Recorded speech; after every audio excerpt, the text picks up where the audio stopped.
Bapak Ibu saudara-saudari selamat pagi. Masih mengantuk? Tidak ya, karena tadi kayaknya ada yang nonton sepak bola sampai begadang. Piala Dunia sudah berjalan ya Bapak Ibu ya. Sayang Indonesia tidak masuk dalam pagelaran Piala Dunia. Namun di bagian Indonesia Timur, khususnya di Papua, Indonesia bagaikan tuan rumah di sana. Karena banyak kota-kota di Papua itu merayakan luar biasa dibandingkan di sini di Jakarta. Dan setiap yang namanya pagelaran itu semuanya banyak yang pawai. Kalau kita di sini mungkin pawainya hanya kampanye, di sana pawainya itu adalah sepak bola. Mulai dari kota Sorong, mulai dari kota Nabire, dari Serui, dan juga dari Merauke, mereka punya jagoannya masing-masing.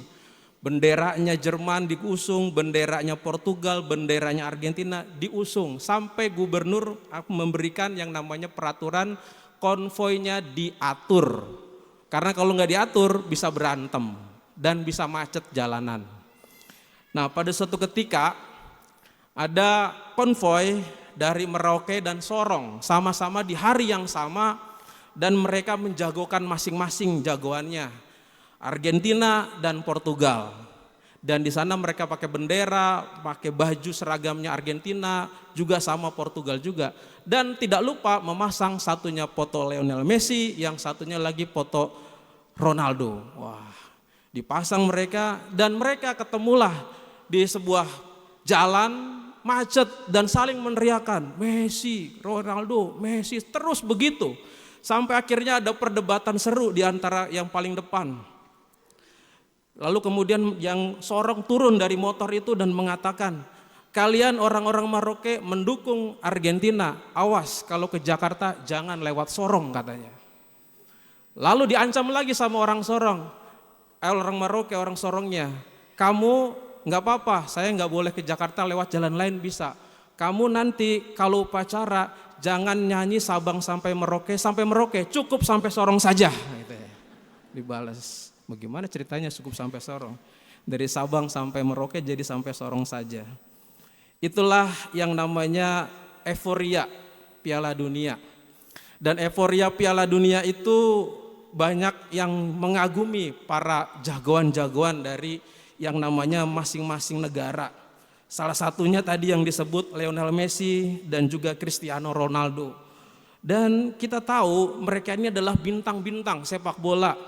Semuanya serba ada, semuanya serba cukup, rumahnya mewah, gajinya nggak usah diragukan berapa. Saudara-saudari pertanyaannya satu, sama seperti saudara-saudari semua. Apakah Lionel Messi, Cristiano Ronaldo itu tidak punya yang namanya takut? Saudara-saudari punya rasa takut? Punya. Mereka punya takut, kekhawatiran ada atau tidak? Punya. Yaitu adalah kalau mereka kalah, waduh. Yang namanya bintang, apalagi pemain-pemain atlet, kalau menang dipuja-puja. Tapi giliran kalah, waduh itu seru, mereka pasti dihujat habis-habisan. Beban mereka luar biasa sebagai bintang-bintang itu. Bukan hanya atlet internasional yang kelasnya, atlet nasional pun begitu.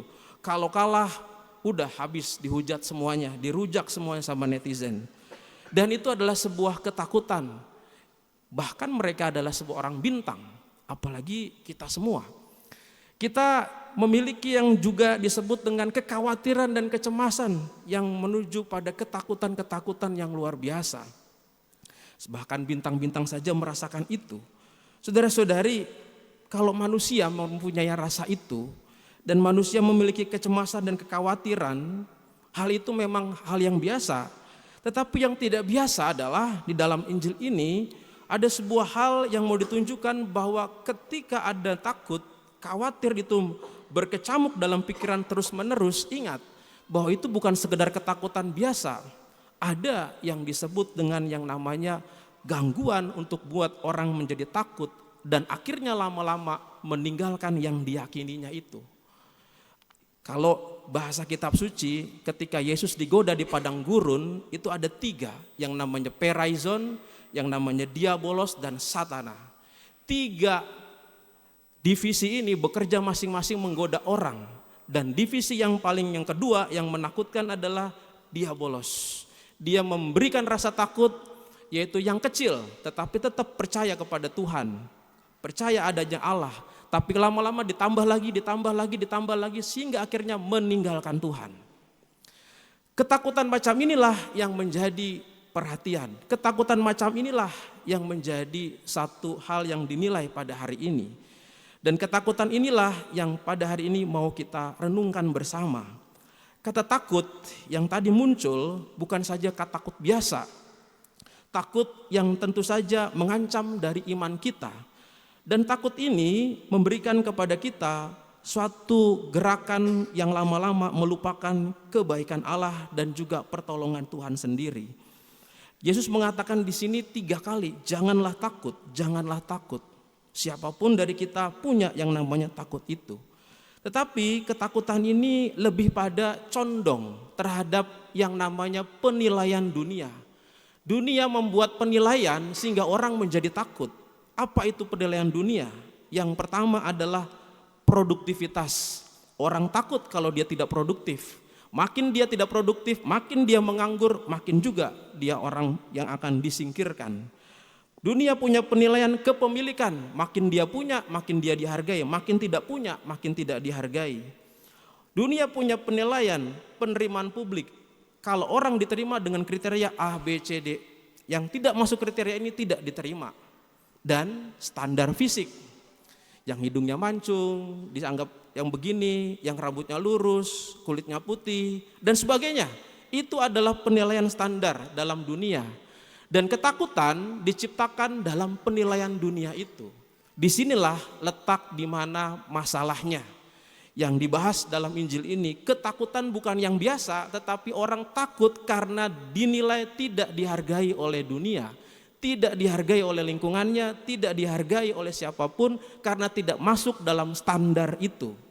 Dan ketakutan macam ini tadi seperti 2 bintang tadi, takut kalah karena pasti akan dirujak kalau hampir kalah gitu ya.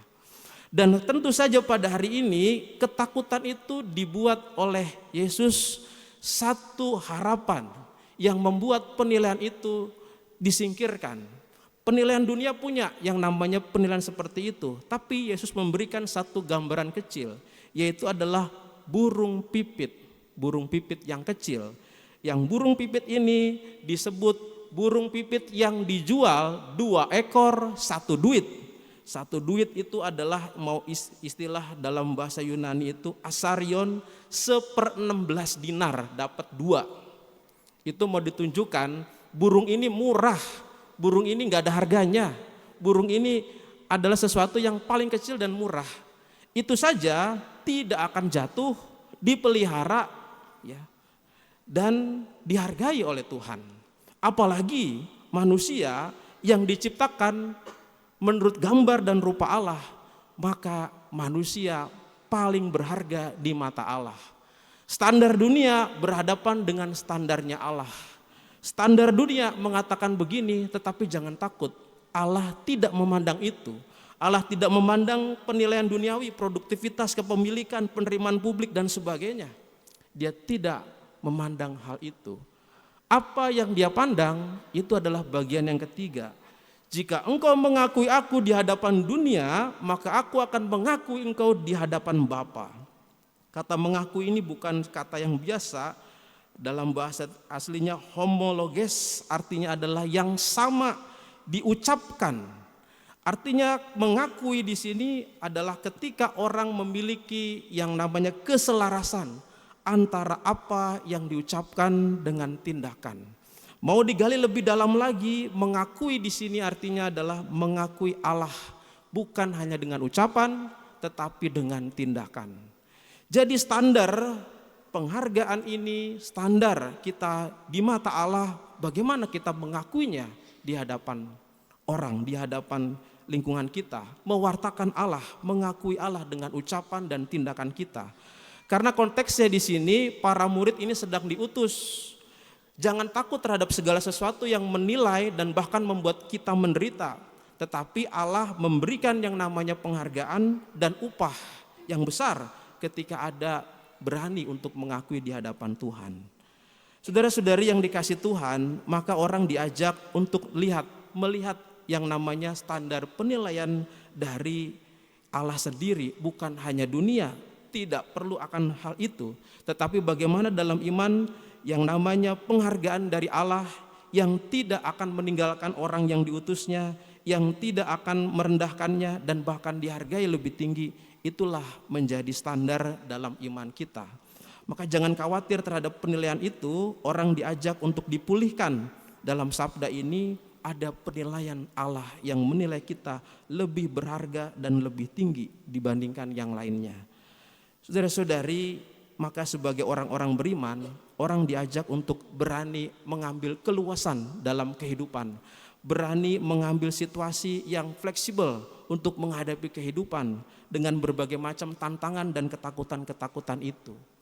Saya pernah naik pesawat yang namanya pesawat itu adalah pesawat Pilatus. Itu kecil, muat cuma 4 orang, 4 penumpang, 2 pilot dan co-pilot ada di situ.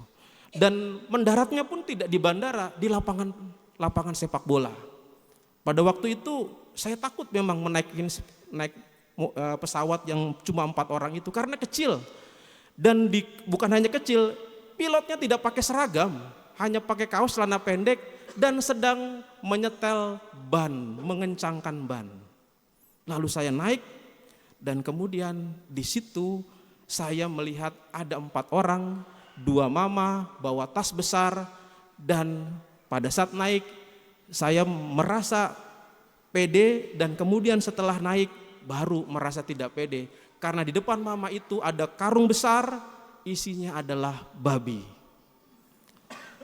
Dia bawa babi itu menatap saya. Dia tahu kalau saya takut gitu ya. Dan saya tidak nyaman ditatap oleh babi itu. Dan kemudian akhirnya entah bagaimana ketika saya balik ada peraturan yang bilang bahwa babi tidak boleh masuk. Senang. Ketika saya pulang naik pesawat yang sama, ya, lalu kemudian pilot sudah mengatakan tidak ada babi. Lalu si mama ada semua dari pasar datang semua, lalu kemudian bawa yang namanya noken besar dan juga bawa barang-barang di situ. Pilot tanya, ini apa mama? Ini semangka. Udah naik begitu. Tapi saya sudah curiga karena bergerak semangkanya.